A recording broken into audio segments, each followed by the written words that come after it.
نبی پاک صلی اللہ تعالیٰ علیہ وسلم نے ہمیں حقوق العباد کے معاملے میں زیادہ احتیاط کرنے کا کہا ہے، اور حضور سید عالم علیہ السلام نے صحابہ کے بھرے مجمع میں سے یہ سوال کھڑا کیا، فرمایا تم مجھے بتاؤ مفلس کون ہے؟ غریب، تنگ دست اور بالکل تہی دست بندہ کون ہے؟ ہمارے ہاں سارے لوگ یہ رمضان شروع ہوتا ہے تو لوگ کہنا شروع کر پیر صاحب دعا منگو، حالات بڑے خراب ہیں۔ مثلا کیا خراب ہے حالات؟ شامی روٹی نہیں لبدی، حالات صرف یہ خراب ہیں کہ پڑوسی نے پجارو لے لی اور مجھے نہیں ملی، اتنے ہی حالات خراب ہیں، اس سے زیادہ تو نہیں۔ حالات اتنے ہی خراب ہیں کہ جو باہر بھائی چلا گیا تھا اس نے فلانی سوسائٹی میں پلاٹ لے لیا، میں پیچھے رہ گیا ہوں، اس سے زیادہ تو کوئی ایسا معاملہ نہیں۔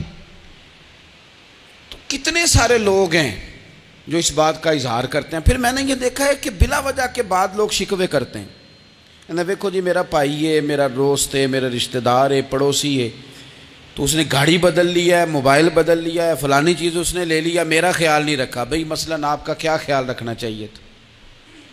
نہیں، اس نے موبائل لیا ہے 3 لاکھ کا، تو آپ کا خیال ہے کہ میرا یہ خیال رکھتا کہ 1.5 کا مجھے لے دیتا،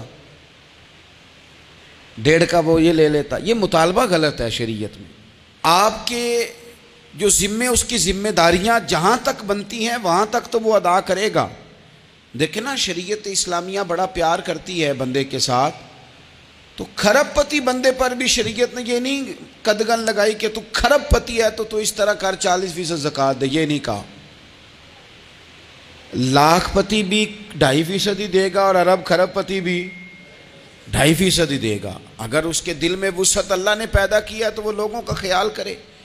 تو حقوق العباد کے معاملے میں بعض تو ہمارے مطالبات ہیں جو مطالبے سرے سے درست نہیں، سرے سے ٹھیک نہیں، لیکن جو بعض اوقات ہمارے وجود سے، لہجے سے، آنے جانے سے ٹھیس پہنچ جاتی۔ میں پرسنلی بعض چیزوں کو نوٹ کرتا ہوں اور مجھے ان کا بڑا خیال رہتا ہے۔ میں محسوس کرتا ہوں کہ نہ چاہتے ہوئے بھی ہمارے رویے سے بعض لوگوں کو تکلیف ہوتی ہے، نہ چاہتے ہوئے۔ تو حقوق العباد کے مسئلے میں ہم زیادہ کمزور ہو جاتے ہیں۔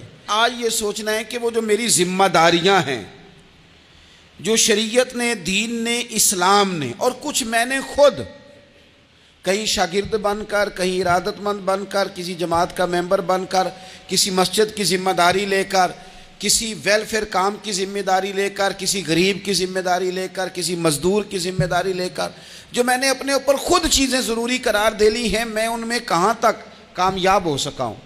اپنی ذمہ داریوں کا حضرت معاویہ بن خدیج رضی اللہ تعالیٰ عنہ ایک صحابی ہیں، وہ فرماتے ہیں کہ مجھے حضرت عمر نے کہیں بھیجا تھا جہاد کے لیے، تو میں وہ کامیابی کی خبر لے کر دوپہر کو لوٹا۔ تو عرب شریف کے اندر چونکہ گرمی زیادہ ہوتی ہے، میں نے مناسب نہیں سمجھا کہ میں حضرت عمر کو دوپہر کو جگا کے خبر دوں کہ حضور بے فکر ہو جائیں، اللہ نے کامیابی دے دی۔ میں نے شام ہونے کا انتظار کیا، یہ ان کے اچھے اخلاق کی علامت، اعلیٰ ظرفی کی بات بتا رہے ہیں۔ کہتے میں نے شام ہونے کا انتظار کیا، مغرب کے وقت یا عصر کے وقت میری ملاقات ہوئی، تو میں نے حضرت عمر سے کہا کہ حضور الحمدللہ اللہ نے کامیابی دے دی، جس مہم پہ آپ نے بھیجا تھا وہ اللہ کے فضل سے اس مہم سے کامیابی ہو گئی۔ تو حضرت عمر فرمانے لگے دیر سے کیوں آئے؟ مجھے تو امید تھی کہ تم سرے دوپہر آ جاؤ گے۔ میں نے کہا حضور میں دوپہر کو ہی گیا تھا، دوپہر کو ہی گیا تھا، پر سوچا کہ آپ آرام میں ہوں گے۔ کیا جواب ہے، اور کیا اس جواب کے اندر بہت سارے لوگوں کی ترجمانی ہے۔ حضرت عمر فرمانے لگے آرام کرتا تھا میں، پر وہ دور گزر گیا، اب تم دوپہر کی بات کرتے ہو، اب تو رات کو بھی کم ملتا ہے۔ وہ تھا ایک دور، اب جب اپنے ذمے خود ذمہ داریاں زیادہ لے لی، اب کیا پتا کہ کوئی کہاں سے چل پڑا ہے تجھے ملنے کو۔ وہ دور گزر گیا جب تو سوتا تھا، من چاہی زندگی بتاتا تھا، اب تو نے خود یہ فیصلہ کیا ہے۔ اب تو میں بھائی تم دوپہر کی بات کرتے ہو، میں تو رات کو بھی گشت کرتا ہوں کہ کوئی ضرورت مند تو نہیں، کوئی حاجت مند تو نہیں۔ تو جو ہمارے ذمہ داریاں ہیں ان میں نازک حد تک، امام بہقی روایت لائے ہیں، ایک صحابی تھے جو حضور کو ہنسایا کرتے تھے، حضور کو ہنساتے تھے، نبی پاک کو بڑے پیارے تھے۔ اس طرح کے بھی کچھ بندے ہونے چاہیے، اس طرح کے بھی کچھ بندے صحابہ کرام علیہم رضوان فرماتے ہیں جب حضور غم امت میں پریشان ہوتے تھے تو ہم منتظر ہوتے تھے کہ کبھی وہ ہنسانے والا آج آ جائے نا، دو چار باتیں ایسی کر جائے نا ہنسانے والی، تو معاملہ ٹھیک ہو جائے۔ کچھ لوگ ایسے ہوتے ہیں جن کو دیکھ کے ہی چہرے پر تازگی آ جاتی ہے، مثل تعویذ ہوتے ہیں نا کچھ لوگ، وہ جب بھی ملتے ہیں شفا ہوتی ہے۔ تو یہ حضور کے پاس بیٹھے ہوئے تھے اور ہنسانے والی گفتگو کر رہے تھے، تو نبی پاک بھی ان سے باتیں کرنے لگے، تو بات کرتے کرتے نا حضور نے انگلی ان کی طرف بڑھائی تو ان کے وجود کو انگلی لگ گئی۔ ایک تو وہ روایت ہے نا کہ صفیں سیدھی کراتے وقت حضور تیر کے ساتھ صفیں سیدھی کرا رہے تھے تو ایک صحابی کے پیٹ پہ لگ گیا، انگلی لگ گئی۔ عجیب دیوانے ہیں، کہنے لگے آپ نے مجھے تکلیف دی ہے، معاذ اللہ، انگلی چبھو دی، میں نے تو بدلہ لینا ہے۔ ہمارے ہاں مسئلہ یہ بن گیا ہے کہ کوئی بڑا آدمی بھی اپنے آپ کو قانون کے حوالے نہیں کرتا۔ ملک سے لے کر امت مسلمہ کے کل مسائل تک ہمارے ملک کے اندر ہر بندہ اس کا مزاج ہوتا ہے کہ وہ اپنے آپ کو قانون سے بالا تر سمجھتا ہے، لائن میں لگنا لوگ پسند نہیں کرتے۔ یہ ایک بہت بڑا مسئلہ ہے۔ حضور صلی اللہ علیہ وسلم کی انگلی لگ گئی تو وہ کہنے لگے آپ نے تو مجھے تکلیف دی ہے، میں تو بدلہ لوں گا، تو حضور نے فرمایا لے لے بدلہ۔ اپنے آپ کو قانون کے حوالے بڑا آدمی جب کرتا ہے تو قانون کی عزت بڑھتی ہے، قانون کا وقار بڑھتا ہے، سوسائٹی کے اندر پھر طاقتور قانون ہو جاتا ہے۔ لیکن جب غریب آدمی کے لیے قانون اور ہو اور امیر کے لیے قانون اور ہو، تو اصل معاملہ تو قانون کی بالادستی کا ہے، آئین کی پاسداری کا ہے، اصولوں پہ کھڑے ہونے کا ہے۔ تو نبی پاک صلی اللہ تعالیٰ علیہ وسلم سے کہا کہ میں، حضور نے فرمایا لے لو بدلہ، یہ حقوق العباد کی نزاکت عرض کر رہا ہوں، لے لو بدلہ۔ انہوں نے کہا جی پیٹ سے کپڑا ہٹائیے، تو حضور نے پیٹ سے کپڑا ہٹا دیا۔ تو بڑے دیوانے آدمی تھے، انہوں نے امت کو بتانا تھا کہ کچھ اس طرح کے رنگ بھی ہوتے ہیں محبت کرنے کے لیے، الٹی ہی چال چلتے ہیں دیوان گانے عشق، آنکھوں کو بند کرتے ہیں دیدار کے لیے۔ اس طرح بھی کبھی کبھی ہوتا ہے۔ کپڑا حضور نے ہٹایا تو انہوں نے نبی پاک کے جسم نور کو چومنا شروع کر دیا، کہنے لگے دن بڑے ہو گئے تھے، موقع نہیں کو بن رہا تھا، تو چلو یہ ایک موقع ملا ہے، حضور آپ کو کسی کے ساتھ زیادتی کر سکتے ہیں تو میں تو موقع تلاش کر رہا تھا۔ اور میرے بھائی نماز کا بھی موقع تلاش کرتے تھے صحابہ، جہاد کا بھی موقع ڈھونڈتے تھے، پر محبوب سے محبت کا بھی موقع ڈھونڈتے تھے۔ کبھی کبھی نا محبت کا بھی تو موقع نرے خشک نہیں نہ ہو جانا چاہیے، نہ علماں وچ پھسا سانو تو یار دی گل سنا سانو، اوتھے علم دا سکہ نہیں چلدا جتھے عشق ہوراں دا ڈیرا ہے۔ تو کبھی ادھر بھی ہیں حقوق العباد کے معاملے میں نزاکت۔ اور پھر جو آیت میں نے قرآن پاک کی پڑھی، ایک تو یہ ہے کہ آپ لوگوں سے معافی لے، معافی مانگے۔ ہمارے ہاں نا معافی کا مزاج، قبول کریں، جب کوئی بندہ معافی طلب کرے تو معافی، ہمارے ہاں معافی مانگنے کا رواج میں آپ یقین کریں سرے سے ہے ہی نہیں، بلکہ الٹا لوگ چڑھائی کر جاتے ہیں، کہتے ہیں اوہو تم نے معافی مانگ لی ہے تو معاملہ ہی ختم ہو گیا۔ اور جو آدمی، میں بڑے زمانے سے کہہ رہا ہوں کہ میرے ملک میں ایک رواج بنتا جا رہا ہے، جس کی زبان جتنی زیادہ سخت ہوتی ہے اس کا عروج اتنا زیادہ ہوتا ہے۔ جو تھوڑا سا شرافت کا مظاہرہ کرے لوگ اسے بزدل سمجھ لیتے ہیں۔ عزیز بھائیوں، اپنی زندگی میں معافی مانگنے کا مزاج بنائیں۔ آپ طلب کریں کہ یار مجھ سے غلطی ہو گئی، میں انسان ہوں۔ آپ یقین کریں ڈھیر سارے لوگ ہیں جن کے ذمہ ڈھیروں معافیاں ہیں، لیکن ان کا مزاج نہیں، ان کی طبیعت نہیں، ان کا تکبر آڑے آ گیا ہے۔ اور میرے نبی پاک صلی اللہ تعالیٰ علیہ وآلہ وسلم نے فرمایا تھا یہیں بدلہ دے دو، کسی کا دینا ہے تو یہیں معافی لے لو، یہیں، ورنہ فرمایا یاد رکھنا قیامت کے دن تو اس طرح ہوگا کہ اگر سینگ والی بکری نے بغیر سینگ والی بکری کو مارا ہوگا اسے بھی قیامت میں بدلہ دینا پڑے گا۔ یہی معافی تلافی لے لو، یہی۔ تو ہمارے ہاں مزاج نہیں، مزاج بنائیں نا، آپ معافی کا مزاج بنائیں۔ رسمی ویسے معافیاں مانگتے ہیں، حج پہ جا رہا ہوں بھائی اگر کوئی ہو گئی تو معاف کر دینا، یہ تو رسم ہے، تو بڑی دنیا ادا کرتی۔ آپ کو پتہ ہے کہاں آپ کو معافی لینی ہے.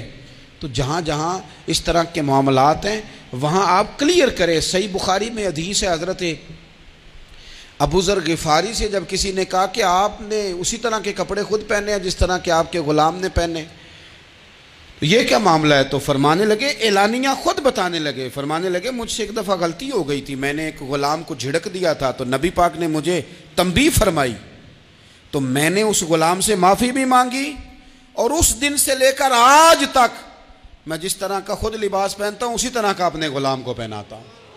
تو وہ خود بیان کر رہے ہیں، وہ لوگ اظہار کر رہے ہیں کہ ہم نے یہاں نبی پاک علیہ الصلوۃ والسلام کے تنبیہ کرنے پر ہم نے اپنے غلام سے، خادم سے یا کسی غلام سے معافی مانگی. تو معافی مانگنے سے بندے کا قد کبھی چھوٹا ہوتا ہے؟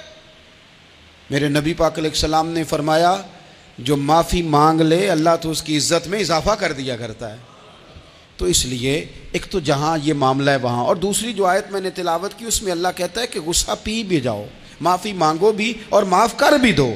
والکاظمین الغیظ والعافین عن الناس، فرمایا وہ لوگ جو غصہ پی جاتے ہیں اور لوگوں سے درگزر کرتے ہیں، لوگوں سے درگزر کرتے ہیں. واللہ یحب المحسنین، اللہ ان احسان کرنے والوں سے محبت فرماتا ہے، ان سے اللہ پیار کرتا ہے. تو رب فرماتا ہے جو غصہ پی جاتے ہیں والعافین عن الناس، اور لوگوں سے درگزر کرتے ہیں، ایک تو معافی مانگے اور دوسرا معاف کر بھی دیں. اگر دل میں کوئی بات ہو تو معاف، ہر روز لوگوں کو معاف کر کے سویا کریں. پہلے تو اس طرح کا کوئی کام ہی نہ کریں. ایک شخص نے جملہ کہا تھا، لکھا تھا، کمال لکھا تھا، اس نے کہا تھا کبھی ایسا کوئی کام نہ کرنا کہ کوئی تمہاری وجہ سے جا کے رب کے سامنے رونا شروع کر دے. ایسا کوئی کام نہ کرنا کہ کوئی بندہ تمہاری شکایتیں اللہ رسول کو لگائے. اس طرح کا کبھی کام نہ کرنا کہ وہ تڑپ اٹھے اور کہے اب تمہارا شکوہ میں نے وہیں کرنا ہے. کچھ لوگوں کی شکایتیں کرنی پڑتی ہیں، اللہ رسول کی بارگاہ میں بھی، اپنے مشائخ کی بارگاہ میں کر دیتے ہیں. بعض اوقات انسان وہ بے بسی کے عالم میں کرے یا بہت زیادہ تکلیف اسے سہنی پڑے تو تب کرے، ہو جاتا ہے.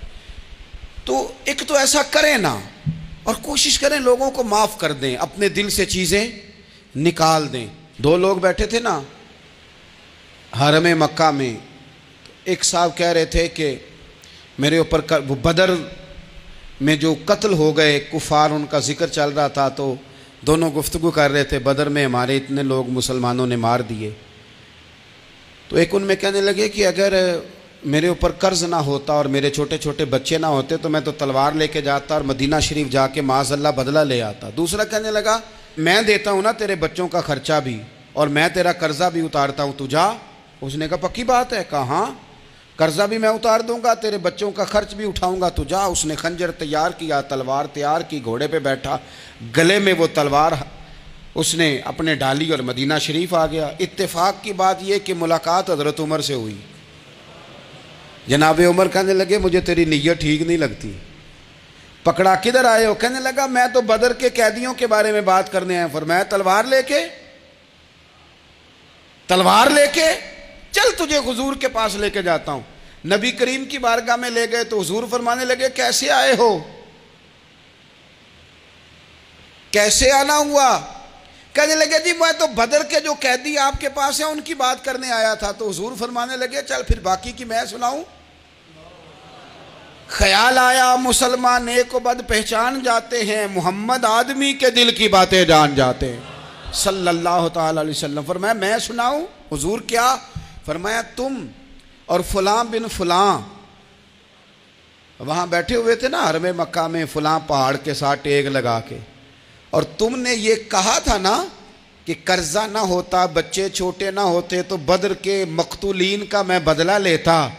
یہ سارا کچھ طے کر کے پھر آئے ہو تلوار لے کے، اور یہاں کہتے ہو میں قیدیوں کے بارے میں بات کرنے آیا تھا. اس کے تو پسینے چھوٹ گئے، وہ تو بے حال ہو گیا. اس نے کہا اس کا تو سوائے اس کے اور میرے کسی کو نہیں پتا، اور اگر آپ کو پتا چل گیا ہے تو پھر آپ اللہ کے سچے رسول ہیں. تو حضور اگر آپ کو پتا چل گیا ہے کہ میں قتل کرنے کے ارادے سے آیا ہوں، میں معاذ اللہ بدلہ لینے آیا ہوں، اللہ کرے آپ کو سمجھ آئے میری بات کی. یعنی ایک تو یہ ہے کہ بندہ وہ پکڑا گیا ہے اور ایک یہ کہ کسی کو پتہ چل گیا ہے کہ یہ اس کام آیا ہے، پھر لوگ جب معافی دیتے ہیں تو بڑی کہانیاں سنا کے دیتے ہیں، ایسے نہیں دیتے۔ حضور اب آپ کو پتہ چل گیا ہے تو کیا کریں گے؟ تو حضور فرمانے لگے تو بتا نا تیرے ساتھ کیا کریں؟ اس نے کہا کہ میں نے سنا ہے آپ معاف بڑا کر دیتے ہیں۔ یعنی یہ گھر سے کو پیار کرنے نہیں آیا، پھولوں کا گلدستہ لے کے نہیں آیا، تلوار لے کے آیا ہے، لیکن یہ میرے محبوب کا حوصلہ ہے، اور آیا بھی عین مسلمانوں کے بیچ ہے، جو چاہیں اس کے ساتھ کر سکتے ہیں۔ اس نے کہا معاف کر دیں، تو حضور نے فرمایا جا میں نے معاف کیا۔